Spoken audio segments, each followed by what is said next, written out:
नमस्कार, प्रभात साक्षी न्यूज नाटक और आप सभी का स्वागत है।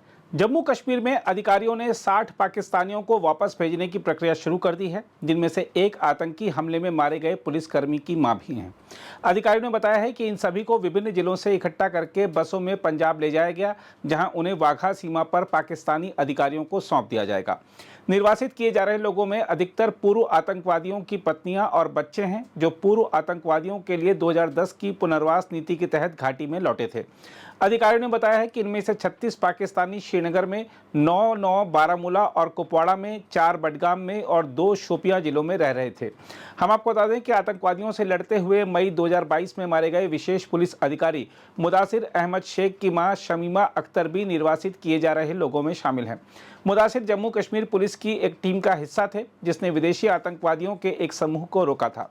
जम्मू कश्मीर पुलिस के जाबांज मुदस्सिर अहमद शेख को राष्ट्रपति द्रौपदी मुर्मू द्वारा जम्मू कश्मीर में 3 पाकिस्तानी आतंकवादियों को मार गिराने के लिए मरणोपरांत शौर्य चक्र से सम्मानित भी किया गया था। हम आपको बता दें कि मुदस्सिर ने दूसरे हाथ से AK-47 से फायरिंग जारी रखी थी। उनके गर्दन और कंधे पर गोली लगी थी, लेकिन उन्होंने आतंकवादियों को नहीं छोड़ा था। हर कोई उन्हें बिंदास कहता था, क्योंकि वे निडर थे और उनका मानना था कि आपको हर दिन शेर की तरह जीना चाहिए।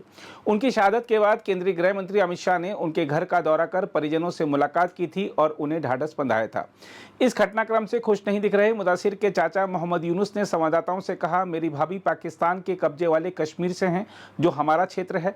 केवल पाकिस्तानियों को ही निर्वासित किया जाना चाहिए।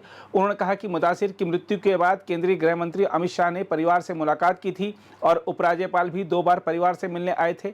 मोहम्मद यूनुस ने कहा, मेरी भाभी जब यहाँ आई थी तब उनकी उम्र 20 साल थी और वह 45 साल से यहाँ रह रही हैं। प्रधानमंत्री नरेंद्र मोदी और अमित शाह से मेरी अपील है कि उन्हें ऐसा नहीं करना चाहिए।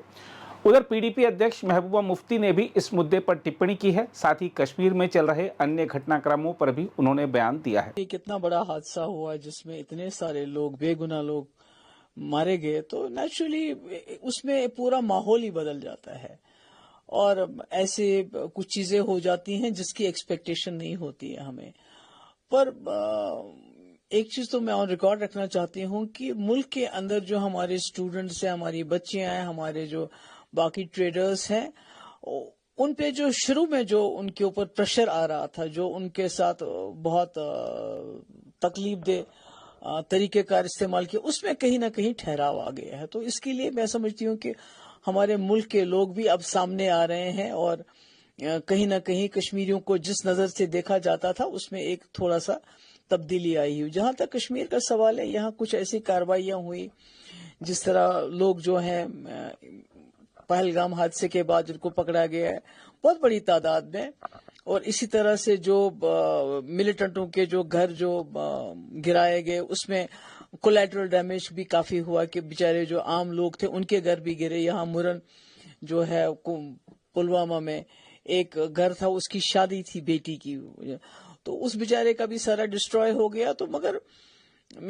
मेरी गुजारिश है होम मिनिस्टर साहब से कि हम समझते हैं, हम तकलीफ को समझते हैं, हम इस तकलीफ को महसूस करते हैं। तो पूरे मुल्क में गुस्सा है, मगर जम्मू कश्मीर के लोग जो उन्होंने इस तकलीफ को 30-35 साल से बर्दाश्त किया और हम समझते हैं इस बात को। तो ऐसा होना चाहिए कि जैसे जो मिलिटेंट्स के साथ डील करते हुए ये जरूरी है कि ध्यान रखा जाए कि आम लोगों के घर न गिराया जाए। और इसी तरह जो आपने एक एडवाइजरी की है कि जो लोग यहाँ बाहर से आए हुए हैं, पाकिस्तान से आए हुए, तो उसमें कोई ऐसे लोग हैं, ऐसी औरतें हैं जिनकी शादी 30 साल 40 साल पहले हुई है, या मतलब जिनके बच्चे हैं, ग्रैंड चिल्ड्रन हैं, उनका घर तो हिंदुस्तान है, वो तो अपने आप को हिंदुस्तानी समझते हैं, वो इस वक्त इस उम्र में कहाँ जाएंगे। तो मैं उम्मीद करती हूँ कि होम मिनिस्टर साहब इसका सिंपैथेटिक व्यू लेंगे और इस तरह से जो है उन लोगों को अपना घर बार छोड़ने के लिए, क्योंकि आज तक 30 साल से 40 साल से रह रहे हैं और वो कभी भी उन्होंने मुल्क के खिलाफ कोई कार्रवाई नहीं, कोई काम नहीं किया। तो एक अच्छे शहरी की तरह वो हमारे साथ मिलजुल के रहें और वो अपने आप को हिंदुस्तानी तस्वुर करते हैं, वो अपने आप को पाकिस्तानी नहीं मानते हैं। कि ये जो कुछ हमारे कोई ऐसे सोशल मीडिया पे कुछ लोग ऐसे हैं जो बड़े कम्युनल हैं, मैं उनका नाम भी नहीं लेना चाहती, जिसने ये चढ़ाया हुआ है। तो जैसे हम कहते हैं जय श्री राम, मुसलमान कहते हैं अल्लाह अकबर। जब कोई मुश्किल में फंस जाता है तो यूजुअली हम लोग अल्लाह अकबर कहते हैं कि जब तकलीफ में मुश्किल में है कि अल्लाह ताला बचाए। तो ये जो लोग इस वक्त सोशल मीडिया पे इस किस्म का जहर फैला रहे हैं, तो मैं तो क्या कह सकती हूँ, मैं कहती हूँ लानत है इन पे, और क्या कह सकते हैं। और मुझे लगता है कि गवर्नमेंट ऑफ इंडिया को इनके खिलाफ सख्त कार्रवाई करनी चाहिए जो इस किस्म का जहर फैला रहे हों। एक तरफ से हमारे लोग शहीद हो गए, वो उनके घर वाले अभी उनका मातम मना रहे हैं, और दूसरी तरफ से जहर फैलाने की कोशिश कर रहे हैं उन कश्मीरियों के खिलाफ जिन कश्मीरियों ने मिलिटेंटों के खिलाफ इस वक्त प्रोटेस्ट निकाला, दुकानें बंद की, खून दिया, जाने दी, जैसे आदिल शाह है।